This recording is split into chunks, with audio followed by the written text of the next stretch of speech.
Gente do céu, vocês não sabem o que eu vou receber agora. A doutora Mauricélia Lopes. Vamos conversar sobre um transtorno do autismo. Bora. Doutora! Que prazer enorme ter aqui comigo. Obrigada. Eu que agradeço. Vamos muito conversar bom. hoje, que é o mês especial de abril. Sobre o que, doutora? Sobre o autista, mês de abril, mês azul, e a gente vai falar um pouquinho sobre esse universo tão lindo, tão maravilhoso que é o universo autista. Bora!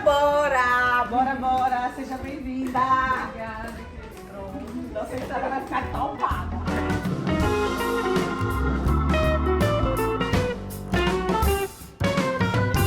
Gente, a conversa de hoje é uma conversa esclarecedora. Fique aí, é sobre o autismo. Bora! Gente do céu, vocês não têm noção com quem que eu vou conversar hoje. Com a doutora Mauricélia Lopes. Nós vamos conversar sobre o transtorno do autismo. Dia 2, que é o Dia Internacional, que faz assim, as programações, caminhada, que a sociedade olha bem para esse transtorno. Então, vamos conversar, conhecer um pouco mais, porque realmente, para muita gente, é difícil compreender. Para mim também. E aí, doutora, tudo bem? Tudo bem, Jeane? Quero agradecer pela oportunidade, por esse convite maravilhoso e falar um pouquinho do nosso trabalho e o que é, de fato, o universo autista, Ai, que esse maravilha. universo TEA, que é o transtorno do espectro do autismo. Que maravilha. A doutora também está aqui, representa uma rede de clínicas que é voltada para o autismo, Sim, o cuidado, né? cuidado. Uma rede, nós temos um trabalho voltado para esse universo TEA, mas não só TEA, autista, mas outros transtornos, síndromes, disfunção, que é na CLIAP. Nós fazemos esse trabalho transdisciplinar, tratando, cuidando da criança e de toda a família. Então vamos entender como é que a criança desenvolve esse, que eu digo que O transtorno. o transtorno. Sim. Como é que ela desenvolve esse transtorno? Como é que a gente pode perceber que existe esse transtorno dentro da sua própria casa, com seu filho? Como é que a gente percebe isso? É bem interessante, Jeane, porque a criança, quando a gente fala do autista, ele não adquire, ele nasce. Ele nasce com um transtorno. E aí, como é que eu vou descobrir, chegar a esse diagnóstico que meu filho, de fato, ele é um TEA, ele é autista? E aí, na maioria das vezes, não são os pais que identificam, é na própria escola. Porque a criança, ela tem toda a fase, o desenvolvimento neuropsicomotor. E aí começa a haver um atraso na fala, principalmente na mastigação, na degustação, o olhar. É bem comum a pessoa dizer assim, esse menino está com o olhar perdido, ele não olha para mim. Porque a criança hoje em dia, bebezinha, já nasce falando praticamente, com o olhar, né? Verdade. Já nasce falando, e quando você vê que ele está perdido, o olhazinho perdido, e os pais acham aquilo até então normal. Quando chega na escola, no universo escolar, a pedagoga, a professora começa a observar que ele é diferente dos demais. Ele não socializa, ele tem dificuldade de falar, chora muito, às vezes é agressivo. E aí é quando esse paizinho, essa mãezinha, leva para o pediatra, e o pediatra, ele tende a encaminhar para o neuropediatra, porque quem fecha o diagnóstico do autista é o neuropediatra. Especialista, é um diagnóstico clínico, um diagnóstico que é realizado na própria clínica, não precisa fazer exame de imediato. Se faz também exames mais precisos, como testes neuropsicológicos, para de fato entender quais são as comorbidades, os transtornos que esse autista tem, que ele desenvolve. E é bem interessante esse processo, porque é uma jornada. E aí é uma jornada também assim de dor dessa família, porque essa família de repente recebe o diagnóstico que o filho ele é autista, ele apresenta esse transtorno. E aí é quando você, assim, sabe, o mundo muitas vezes desaba naquela família, que fez aquela projeção de uma criança linda, saudável, não dizendo que autista não seja lindo, mas que seja uma criança normativa, que a gente fala, e não a criança atípica. Criança típica é aquela criança que o desenvolvimento dela passa a ser normal. Uma criança atípica, que está dentro do universo do autista, ele não tem aquele desenvolvimento tão normal. Existe um atraso. E aí é ficando bem claro que autismo, o autista, ele não é doente. Não existe dizer assim, o autista é uma doença, o autismo é uma doença. Não, gente, é um transtorno, tá? E é tratável. É tratável? É tratável. E você pode recuperar? Hoje em dia, quanto mais precoce o diagnóstico, melhor. Antigamente existia aquela coisa da cultural, né? Do doidinho. Fulano é doidinho. E abandonava. Aceitava aquilo ali como se fosse algo normal e abandonava. E hoje não. Hoje, com a informação, com a tecnologia, sabe, com a internet, as famílias, crianças, né, as pessoas estão tendo acesso muito mais precoce para tratar. E quanto mais cedo o tratamento, a intervenção multidisciplinar com terapeutas, terapeuta ocupacional, com psicólogos, com fisioterapeuta, e aí é uma gama assim, de tratamento que nós temos hoje. Quanto mais precoce, melhor. Você pode recuperar e levar uma vida normal. E qual é a nossa luta? É inserir essa criança à sociedade. Ela poder ir para a escola, fazer amizade com os coleguinhas, interagir, brincar, sabe? Ser feliz dentro do universo dele, mas que seja recebido como uma criança normal, porque o autista é normal. Apenas existem alguns transtornos que precisam ser melhorados. Entendi. Né? E é um trabalho assim de dedicação praticamente a vida toda. E como é que a gente descobre assim que você tem um filho? Como é que a gente consegue identificar, né? Porque realmente na minha época, gente, eu sou bem novinha, como eu digo sempre, eu falo bem na minha época, mas não é muito longe mas não. Ela é linda. Não é muito longe não. Mas na minha época não tinha essa, a gente conseguia identificar. Realmente tinha essa questão de se falar Sim. Isso é o doidinho, daqui a pouco isso passa. Quando era meninas é porque estava de TPM. Sim. Quando era menino porque ele era menino normalmente nasce muito agitado, hiperativo, né? É diferente da menina, né? Por isso que ele tem bola, por isso que ele tem carrinho, a menina tem a boneca. Era tipo mais ou menos isso. Aí como é que você consegue identificar? E por que nessa identificação, quando você consegue, qual a diferença de menino e menina em relação ao autismo? Tá. Isso é bem interessante que quando se fala abril, o mês do autismo é sempre representado pela cor azul. Porque quando começaram, né, na década de 70, 80, começaram a investigar nos Estados Unidos, começaram a investigar esse universo autista, viram que a prevalência era maior nos meninos do que nas meninas. Né? Digamos assim, era de 10 meninos para uma menina autista. Então, passou a ser o universo autista, o autismo ser voltado com essa simbologia, com essa cor azul. Mas, assim, tanto menino como menina, ele não existe essa questão do gênero, né? Pode ser comprometido, ele pode vir, mas lógico que a prevalência é bem maior nos meninos. E o que é que acontece? Como eu havia falado antes, é bem comum o olhar do educador, do professor na escolinha, perceber precocemente mais rápido do que os pais. Entendi. Mas o que que os pais podem estar observando? O que é que a gente vê o dia a dia? Poxa, minha criança, ela tem dificuldade do olhar, ela não presta atenção no simples chamado. O pai chama o filho e ele não olha para o filho, ele não tem aquele olhar diretivo, focal. Outra coisa, a linguagem.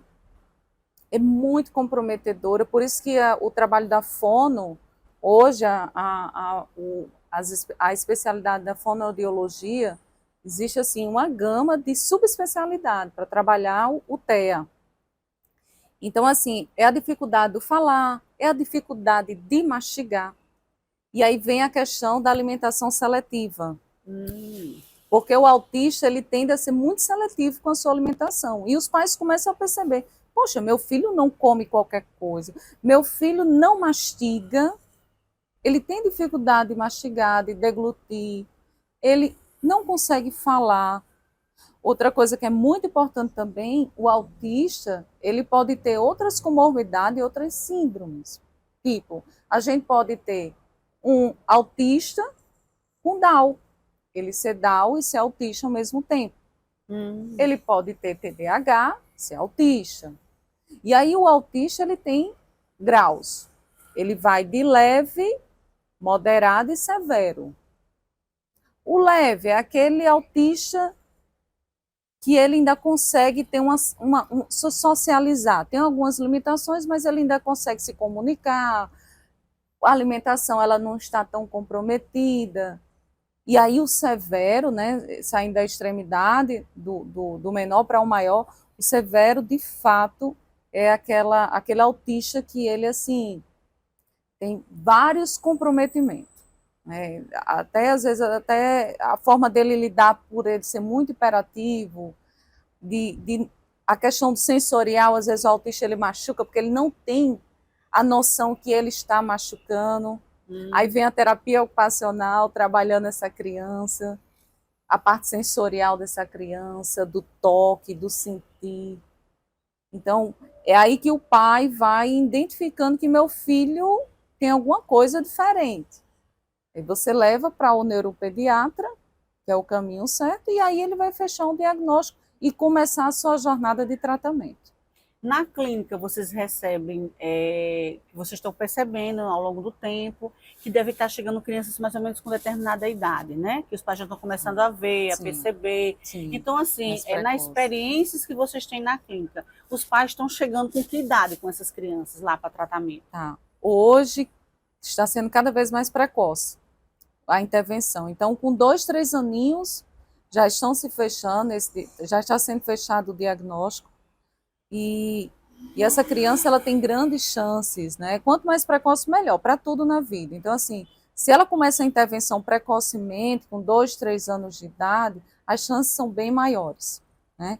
Quando é diagnosticada uma criança já com seus 8, 10 anos, até adolescentes, né? Adultos, hoje está sendo muito discutida essa questão, inclusive assim, de plano de saúde, se faz o tratamento, se libera, se vai ter direito ou não de tratar um autista adulto que foi diagnosticado já de uma forma tardio.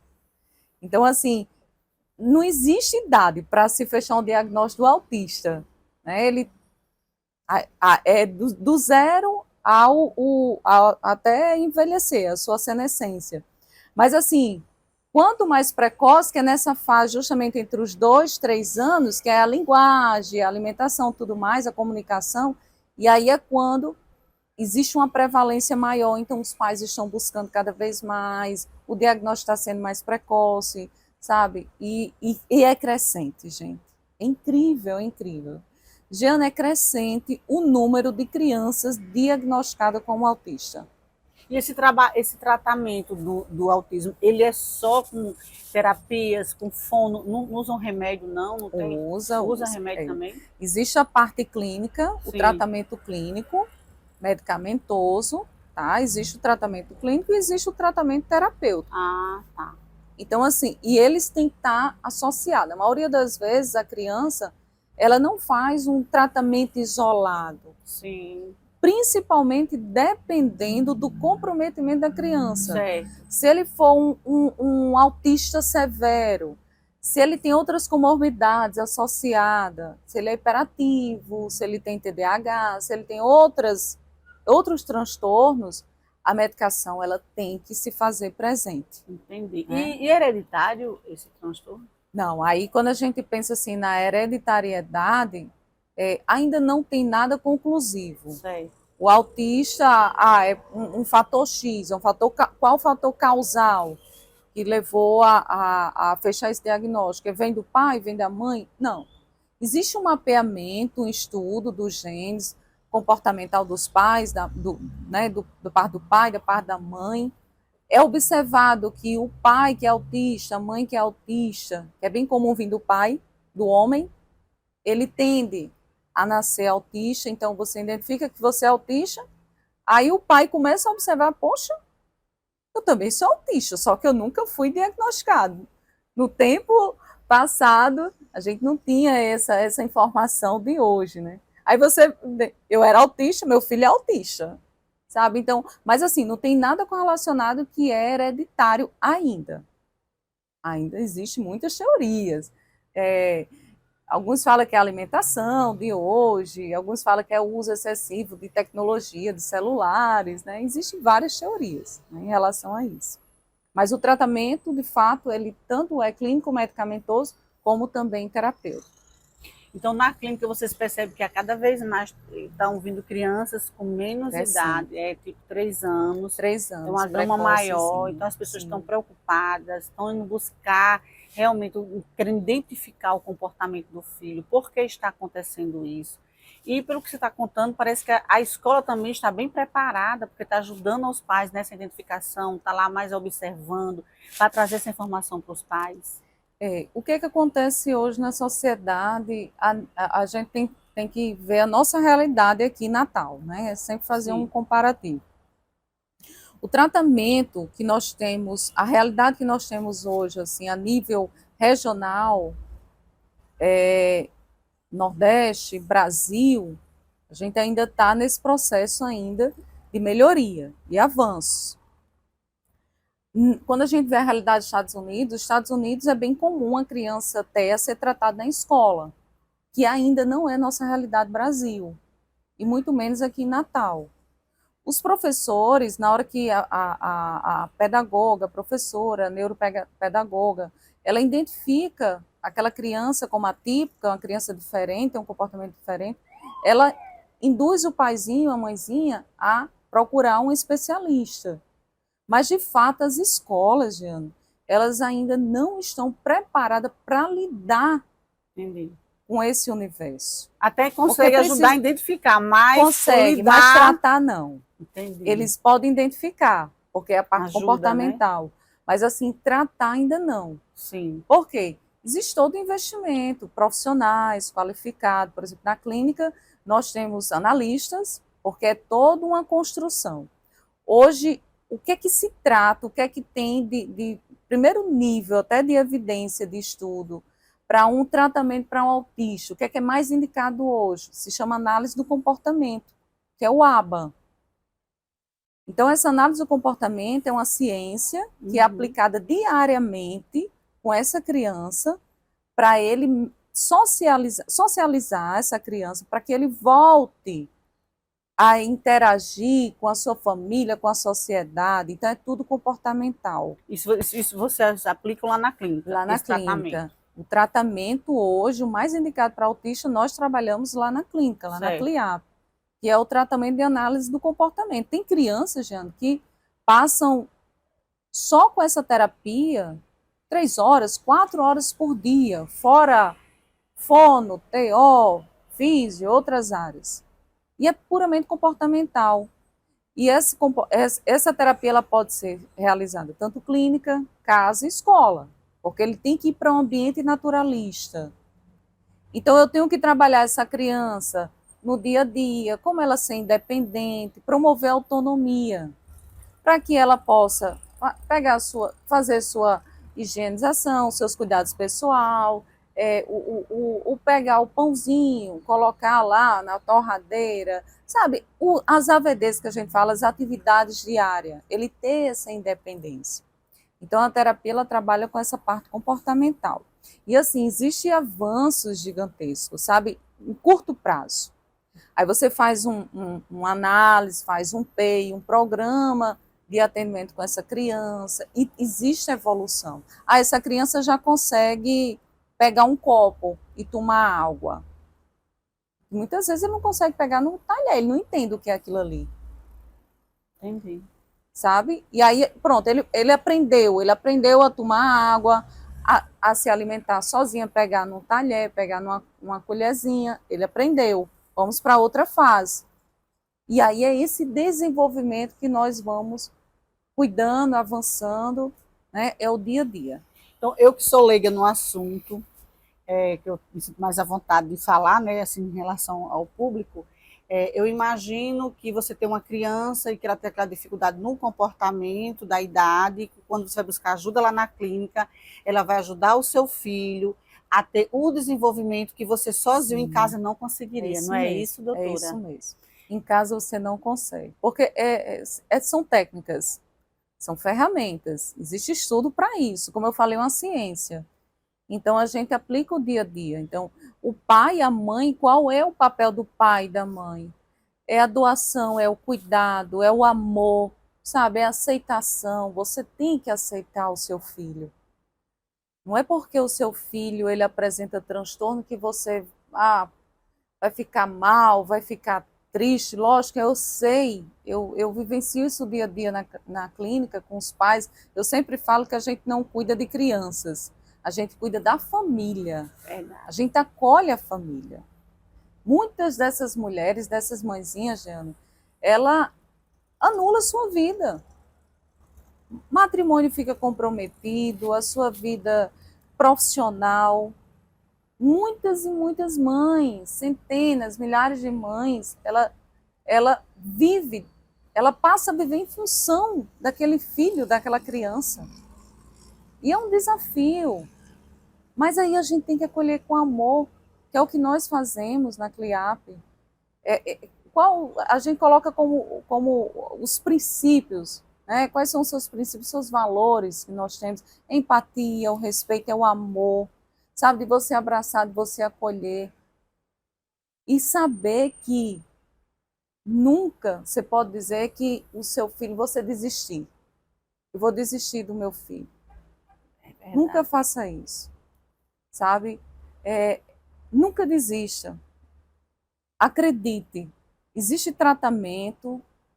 Quando você faz o tratamento sério, existe resultado. Seu filho evolui. Ele grande chance de viver uma vida social normal, de ter amigos, de trabalhar, de casar. Isso é muito bom, muito legal. Pois é. Você entender que não é questão de culpa. Simplesmente a gente nasce assim. Sim. E que bom que saber que podemos, algumas crises podem nascer dessa forma e que existem tratamentos. Eu acho que o mais importante é você entender, é uma nova era, é um novo momento. Você que está sendo mãe agora, que pode estar agora ou assistindo aqui o nosso programa e olhar para dentro da sua casa e, poxa, eu estou com esse problema aqui, eu não sabia que era assim, isso tem tratamento. Você encara, enfrenta, não desista. Vale a pena, tem tratamento. E olha como é que a doutora falou, quanto mais cedo você chegar, mais você vai recuperar o seu filho para a sociedade, para a vida. Agora, uma coisa muito importante que eu gostaria de repetir aqui, que eu fiquei tão emocionada também, é você sabendo disso, você vai para o médico certo. Tem que ser um pediatra, neuropediatra. Neuropediatra. Pelo amor de Deus, não vai em outro médico que ele chega lá, vai diagnosticar. Eu estou dizendo isso para você ficar seguro. E saber que também existe já clínicas especializadas nisso. Sim. Então, assim, eu acho assim, é muito bom poder falar disso, é muito bom ter essa informação, é muito bom saber que por essa geração que está nascendo, como você está nascendo, está tendo muitas crianças dessa forma, mas também está tendo o suporte. Oportunidade, né? De tratamento. Que a gente não tinha há uma década atrás. É verdade, que ninguém falava. Não precisa falar muito não, uma década atrás não existia isso. Agora vamos contar como é que esse movimento que vocês fazem aí, das empresas de vestir a camisa, de ter a caminhada, como é que vocês se relacionam para fazer essa grande festa que eu digo, para abrir os olhos, para dizer, vem cá. Você tem esse problema, vem para cá que tem solução, vamos ser felizes. Sim. Como é que é feito esse movimento? Pois é, Jeane, o abril ele representa o mês do autista, para esse nicho, para esse universo, né? A sociedade num todo é movimentada, isso a nível internacional. E aqui em Natal, dia 2, aí eu já aproveitar, Jeane, peço licença aqui no seu canal e fazer um convite para que todos vocês venham participar para essa caminhada de inclusão do autista na sociedade. E é um incentivo, a gente traz a informação para que as pessoas entendam o que é, de fato, o universo TEA, o que é uma criança autista, e como a gente inserir, como a gente receber. Então, dia 2, agora, no domingo, às 15 horas da tarde, vamos ter essa caminhada na Via Costeira. A concentração será ali no Centro de Convenções, não é só a CLIAP, são todas as instituições, a prefeitura, as empresas privadas. Então, assim, nós fazemos esse evento com esse intuito de promover a inclusão do autista na sociedade. Conscientização. Esse é o nosso propósito, é a nossa missão. Olha que coisa linda. Você que tem um irmão, um parente, um amigo, um vizinho, convida, vai lá, participa, vale a pena. Só em saber que pode recuperar, gente, eu já acho topado. Eu acho assim, nasceu, teve problema, vamos lá, vamos tentar tratar, vamos cuidar, né? Vamos cuidar, verdade, vamos cuidar. Verdade, vamos Então cuidar. deixa agora uma mensagem bem bacana aí para esse público, para essa mãe que está aí ansiosa, para essas pessoas que não entendiam, agora começaram a entender, que eu não entendi, gente. Eu confundi um pouco assim as bolinhas, mas agora já consegui entender bem melhor. Então vamos lá, diga aí uma mensagem bem bacana para essas pessoas aí que estão nos ouvindo agora. Vou falar para a família, para o pai, principalmente para a mãe. Para você, mãezinha. Se você observar que seu filho, ele nasceu, ele está na fasezinha de 1 ano, 2, 3, até os seus 5 anos, você vê que ele não consegue ter um comportamento no qual você espera do olhar, do cuidar, de brincar, de alimentação, não come bem, ele é bem seletivo, ele chora muito, procura um especialista, procura um neuropediatra. Vamos cuidar, vamos fechar um diagnóstico, isso é muito importante, porque quanto mais precoce esse diagnóstico, essa intervenção, mais chances precocemente a gente tem de inserir o seu filho na sociedade para que ele passe a ser uma criança normal, como todos, o dia a dia, desenvolvendo, e não desista jamais. Não desista do seu filho, porque é possível sim cuidar, tratar e transformar a vida dessa criança. Olha aí, gente, que maravilha, né? Então, bora. Obrigada, viu, doutora? Foi um prazer enorme. Eu que agradeço, assim, com muita alegria e muito orgulho que eu tenho hoje de levantar essa bandeira, de falar do universo autista. Não é a minha área de atuação, mas eu abracei isso como gestora, e é uma doação diária de amor, de acolhimento, porque essa é a nossa missão, é transformar a vida, Giana. Que maravilha. Gratidão, muito obrigada mesmo por essa oportunidade. Obrigada. Gente do céu, vocês viram como foi topada a nossa conversa com a doutora Mauricélia Lopes, falando sobre o autismo.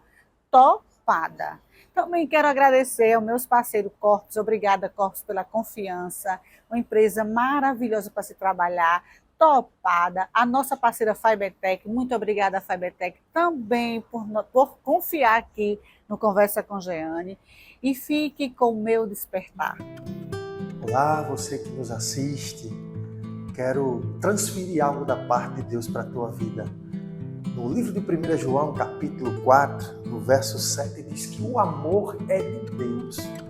Se o amor é de Deus, nós também fazemos parte desse amor, porque nós somos imagem e semelhança de Deus. O amor de Deus faz parte da nossa vida. Transmita esse amor para o seu próximo. Transmita esse amor para quem está aí do seu lado. Transmita esse amor após você ver essa mensagem do nosso programa. Por isso, o intuito do nosso programa é te dizer que Deus ele te ama de uma maneira incondicional. Portanto, fique com essa mensagem no seu coração, porque esse foi o meu, o teu, o nosso despertar diante do amor de Deus.